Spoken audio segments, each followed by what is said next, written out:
আল্লাহর কসম সে মুমিন না, আল্লাহর কসম সে মুমিন না, আল্লাহর কসম ওই লোকটা বেঈমান।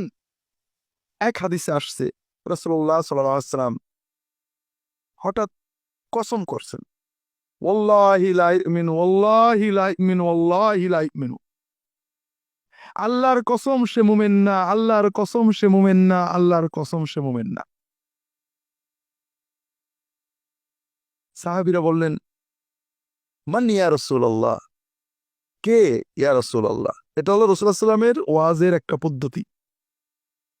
রাসূলুল্লাহ সাল্লাল্লাহু আলাইহি ওয়াসাল্লাম ওয়াজের সময় প্রশ্ন করতেন, মাঝে মাঝে এমন কিছু বলতেন যেন সবাই মনের ভিতরে প্রশ্ন জাগে।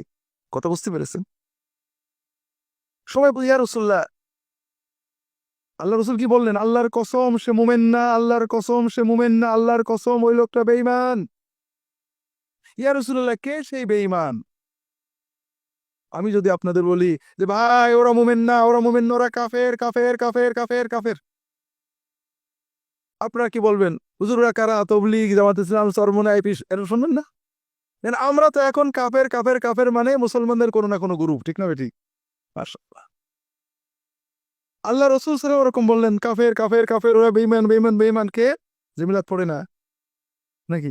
যে রফাদাইন করে না, হ্যাঁ, যে মোনাজাত করে না, যে বিশ্বাস মানে না, যে মাযহাব মানে না, না এগুলো কোনোটা বলেননি।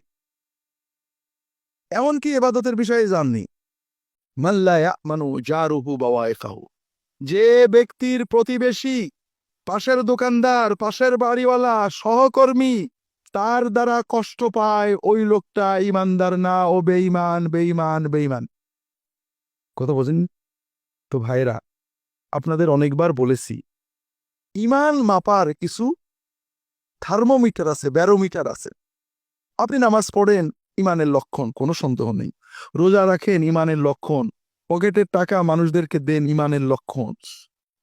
কিন্তু এগুলো ইমান, এগুলো ইমানের পাশাপাশি মানবীয় ফিতরাতে, তবিয়তে, প্রকৃতিতে চলে।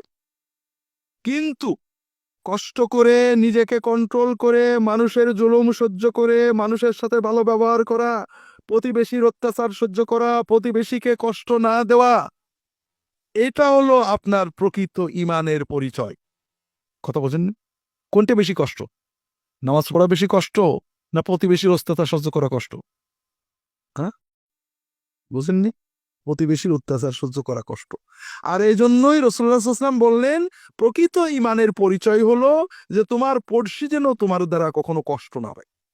প্রতিবেশীদের প্রতি আমাদের দুটো দায়িত্ব। একটা হলো তাকে কষ্ট না দেওয়া, আর একটা হলো তার দেওয়া কষ্ট সহ্য করা। অনেক হাদিসের ব্যাপারে আছে, আমি বিস্তারিত বলবো না। মেয়েদের একটা হাদিস শুধু বলবো। আল্লাহ রাসূল সাল্লাল্লাহু আলাইহি ওয়াসাল্লাম বলছেন, ইয়া নিসা আল মুমিনাত লা ইয়াহকিরান্না ইহদাকুন্না লিজারাতিহা ওয়ালাউ ফিরসানা শাতি মুহরাক।